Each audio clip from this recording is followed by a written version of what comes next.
Hello students, आज हम flamingo का 8 चैप्टर गोइंग प्लेसेस जो कि लिखा गया है एयर बार्टन के द्वारा वो पढ़ने जा रहे हैं। इस स्टोरी में राइटर ने बेसिकली जो टीनेज बच्चे होते हैं, जैसे कि हमारे स्टोरी का मेन कैरेक्टर सोफी है, उनके जो सपने होते हैं, जो अनरियलिस्टिक सपने देखते हैं, जो सपने सच नहीं हो सकते, उन सपने देखते हैं और कैसे उन सपने के पीछे वो दौड़ते हैं या फिर पागल होते हैं, पीछे पड़ते हैं, लेकिन और उन्हें पता है कि क्योंकि वो सपने अनरियलिस्टिक हैं, सच्चाई से बहुत दूर होते हैं और वो सच नहीं हो पाते, इसलिए किस तरीके से उसके कारण उन्हें निराशा महसूस करनी पड़ती है। इसके बारे में ही स्टोरी में बताया गया है।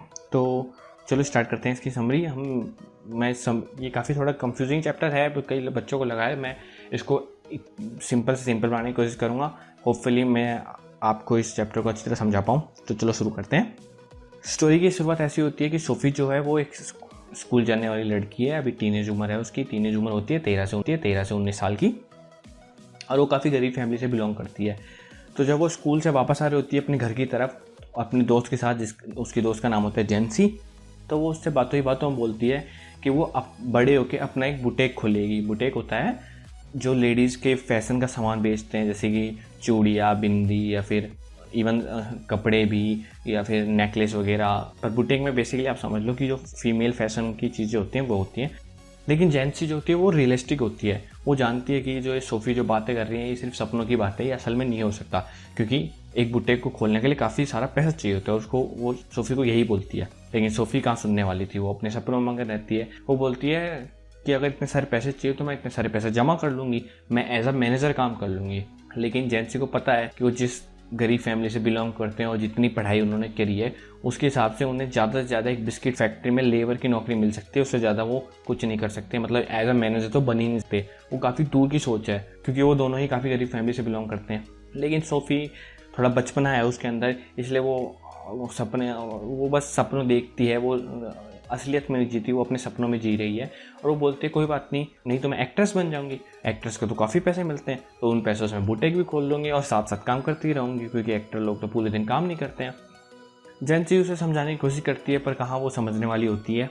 सोफ़ी फिर जब अपने घर पहुँचती है, वहाँ पर उसकी मम्मी, उसके पापा और उसका छोटा भाई डेरेक होते हैं, और वो उनसे बोलती है कि जब मेरे को काफ़ी पैसे मिलेंगे तो मैं हम सबके लिए एक अच्छा सा घर बनाऊंगी। उसकी फैमिली को पता है कि इतने पैसे तो वो कमा नहीं सकती, ये काफ़ी अनरियलिस्टिक चीज़ है, लेकिन उन्हें पता है ये बच्ची है, कुछ भी बोलती है, इसलिए वो उसको इग्नोर करते हैं। जो डेरेक जो कि सोफ़ी का छोटा भाई है, वो उसको ताना मारते हुए बोलता है कि इसको तो लगता है कि पैसे जो है पेड़ पे उगते होंगे। फिर सोफ़ी अपने भाई के पास चली जाती है, जो कि किसी के वहाँ वो मैकेनिक का काम सीखता है। वो अपने भाई को काफ़ी एडमायर करती है, अपने बड़े भाई को जो जॉब जो है उसका बड़ा भाई है, वो अपने उसको बड़े भाई को काफ़ी एडमायर करती है, क्योंकि जो उसका बड़ा भाई है वो अक्सर शांत रहता है और वो बाइक में एक उनके एरिया से काफ़ी दूर जाता है काम करने के लिए। और वो अक्सर सोचती है कि वो जगह कैसी होंगी जहाँ वो जाता है, कितनी इंटरेस्टिंग होगी। मतलब वो अपने आप दिमाग में सोचती है कि जहाँ वो जॉब जाता होगा वो काफ़ी अच्छी जगह होगी, उधर अलग अलग लोग मिलते होंगे, कितने अच्छे अच्छे लोग मिलते होंगे। तो ये सब वो इमेजिन करती है अपने भाई को। बेसिकली वो काफ़ी पसंद करती है अपने भाई को कि वो कितना कूल है, और वो उसके सपने देखती कि कभी वो दोनों अच्छे कपड़े पहन के, वो गरीब है तो इतने अच्छे कपड़े पहनते नहीं है, लेकिन वो सोचती है कि काफ़ी अच्छे कपड़े पहन के वो एक अच्छी सी येलो ड्रेस डालेगी, उसका भाई एक अच्छी सी लेदर जैकेट डालेगा, दोनों बाइक में जाएंगे, घूमेंगे जहाँ पर वो जाता है, जहाँ भी वो जाता है, मतलब शहर की तरफ। ये वो सपने ऐसे वो सपने देखती है। तो जब वो जॉब को ढूंढते उसके कमरे तक पहुँचती है, तो वो देखती है कि जॉब जो है वो एक मोटरसाइकिल के पार्ट के साथ काम कर रहा है। अब जैसे वो अपने भाई को काफ़ी मानती है, तो उससे अक्सर वो अपनी बातें जॉब से किया करती थी। तो वो जॉब को बताती है कि वो आज डैनी कैसी से मिली। अब डैनी कैसी कौन है, आपके मन में सवाल आएगा। डैनी कैसी एक बहुत बढ़िया फुटबॉल प्लेयर है, जिसको सोफ़ी की पूरी फैमिली मानती है और काफ़ी एडमायर करती है। मतलब वो बहुत बढ़िया प्लेयर है, तो सभी उसको मानते हैं, सब उसके फ़ैन हैं बेसिकली।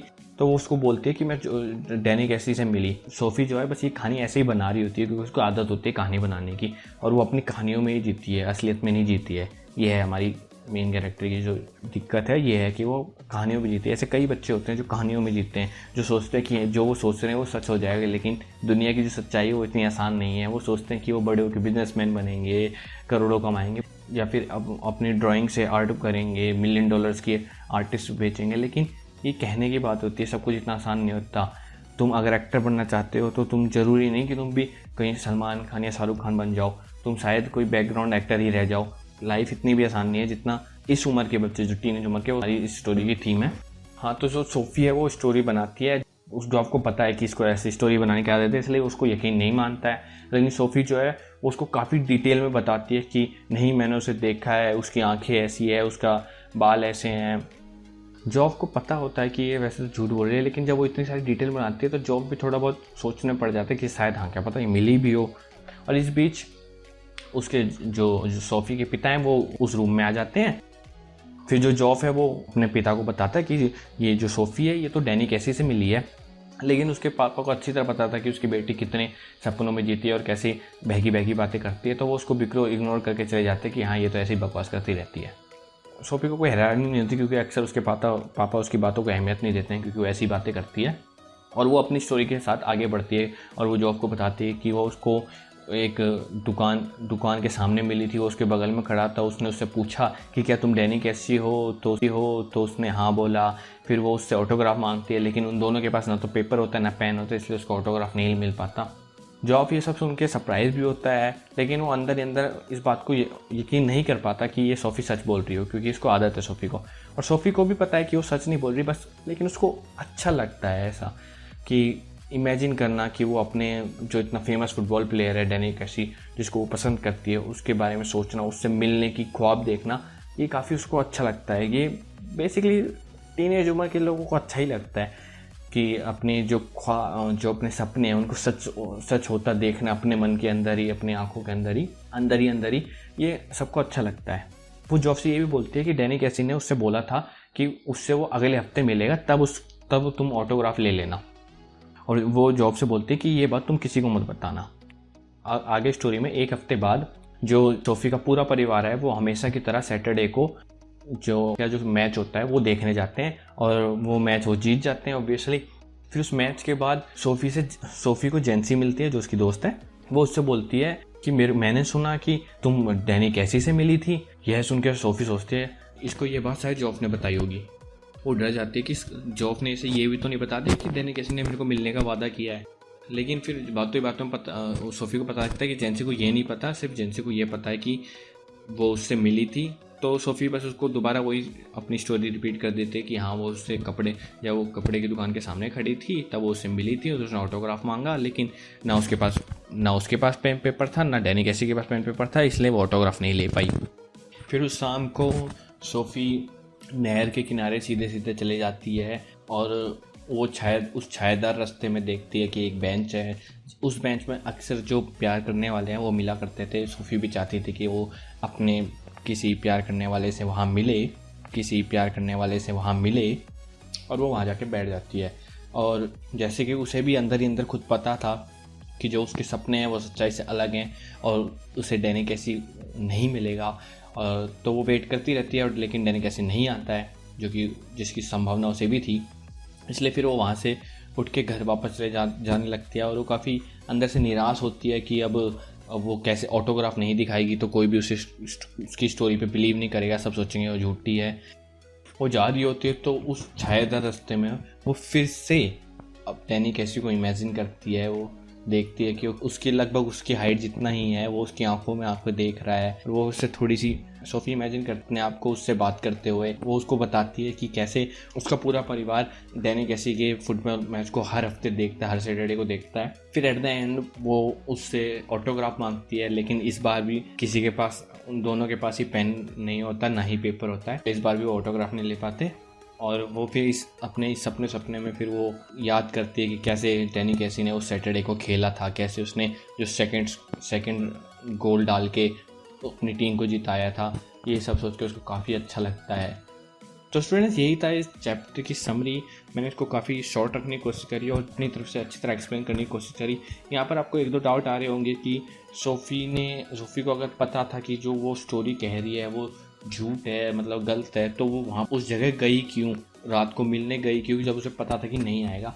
तो हम यूँ कह सकते हैं कि वो उसने इस स्टोरी को इतना लंबा खींचा था, मतलब 2 हफ्तों तक, तो वो खुद वो भी चाहती थी कि शायद उसकी स्टोरी सच हो जाए। वो इतना ज़्यादा चाहती थी कि वो स्टोरी सच हो जाए कि वो सही में चली गई, कि किसी लक से या किसी भी कारण से वो आ जाए।